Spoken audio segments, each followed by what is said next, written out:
Oh. I mean, you know, come on. We've crawled through the pits of hell to get where we're going, and to Well, you know, the reality, of course, is when the cameras go off, we just break down and start crying. Oh yes, about all the hurt feelings they generated. Oh wow. So, to tell you the truth, I just kind of like the attention. But anyway, so yeah, but get some new material. Try something original. What's ironic, to jump to one of the things I brought with me, is Okay. The title of the news article is Cuba Launches Anti-Homophobia Campaign. Basically about this group in Cuba that's pushing, in Havana, let's see, you could hear a pin drop and an uncomfortable glance went around the room when the moderator of the debate invited contributions from the floor. A law student finally broke the silence, appealing for education to be a two-way street so that homosexuals can help us to accept them. Perhaps unintentionally, this law student broke the ice. The men and women who had spoken up to defend their sexual orientation against prejudice and misunderstanding had shown those present a reality that perhaps many considered alien to them. And it goes on to talk about how one after another, people in this, this meeting was sponsored by the National Center for Sex Education. They were telling their own life stories, attempted suicides, and they're now sponsoring a 2009 campaign for respect for freedom of sexual orientation on the slogan, "Diversity is Natural," to contribute to the education of society in general with an emphasis on university students about respect for people's free and reasonable sexual orientation and gender identity as an exercise in equity and social justice. This is in Cuba. Wow, huh? Yeah. In an interview Good for with them. the IPS, the head of Cenex and daughter of Cuban President Raul Castro said the International Day Against Homophobia and Transphobia will be celebrated in Havana this year on May 16th and be devoted to young people and also to families so that parents may better understand their homosexual or transsexual children. She said that the Catholic Church has communicated its negative views on proposed reforms to the authorities, and that they're holding firm. Here we go. This is what I was thinking of. As for sex change operations for transsexual persons in Havana, Cuba, which was approved in June 2008 by a health ministry resolution. Of course, Cuba has socialized medicine, so the government pays for your medical bills. So the government in June 2008 has approved sex change surgeries for transsexuals in Cuba. Yeah, amazing. Which is another matter of concern to the Catholic Church and other religious denominations. Castro indicated that the decision remains in force. Wow. In Cuba, so good doesn't for them. embarrass the hell out of. Yeah. Wow. I mean, you know, it's an amazing. That's an amazing thing. It really is, and God, we need to sort of in this country maybe take a lesson from that. Well, we need to fix the healthcare system so that we can address issues like this. Well, that too. Yeah. But good for them. Yeah, I couldn't believe it. I saw the title and I figured it was some play on words, but the only Havana, Cuba I know is off the coast of Florida. Yeah. So. Yeah. Wow. That is so cool. So, you know, I hope there will be a day when the whole world can handle this, and you know, that the transphobia and homophobia will just go away. But then I suppose that's utopian, isn't it? But okay, after the call. Okay. Good evening, nlcTrans. You're on the air. Good evening, ladies. This is Susan Hampton calling, member of the London chapter of Paul. Oh, cool. Yes, how are you guys doing tonight? Pretty good. How are you? Pulling your leg. Oh, we're okay. Thanks to those jerks calling earlier. We're total junks. No punks there.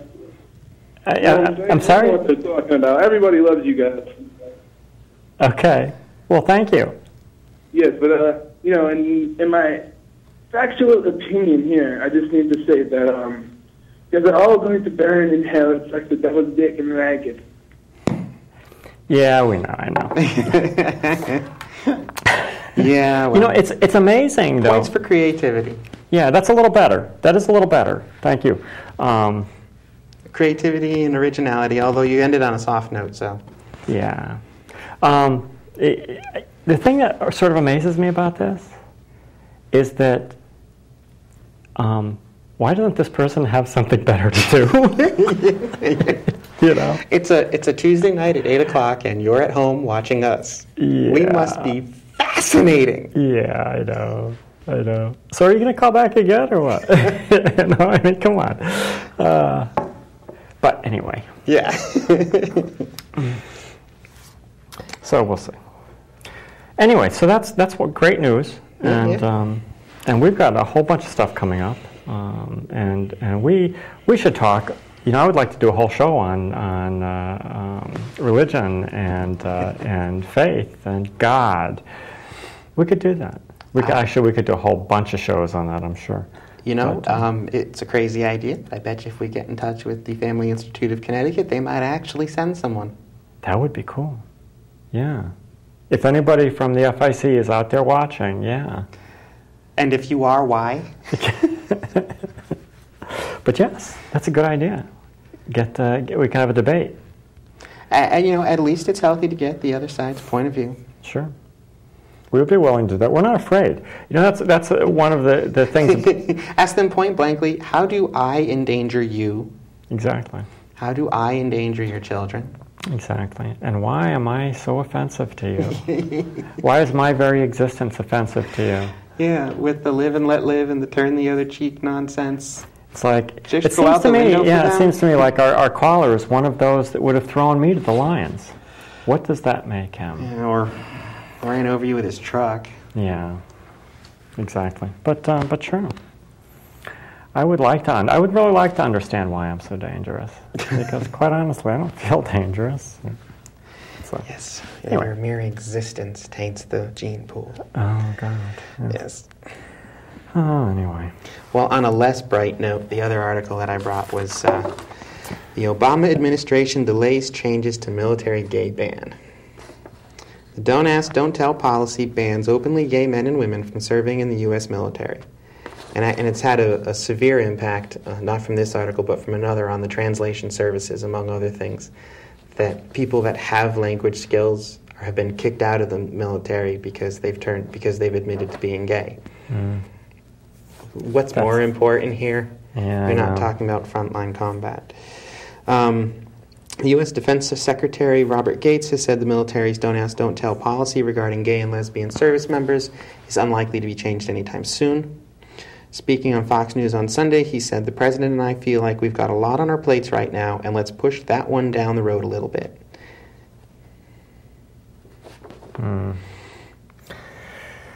Well, we'll see. But Now, they do claim that they will repeal the policy. He says, responding to a question on whether the administration would repeal the policy, he said, "You don't hear a politician give a one-word answer much, but it's yes."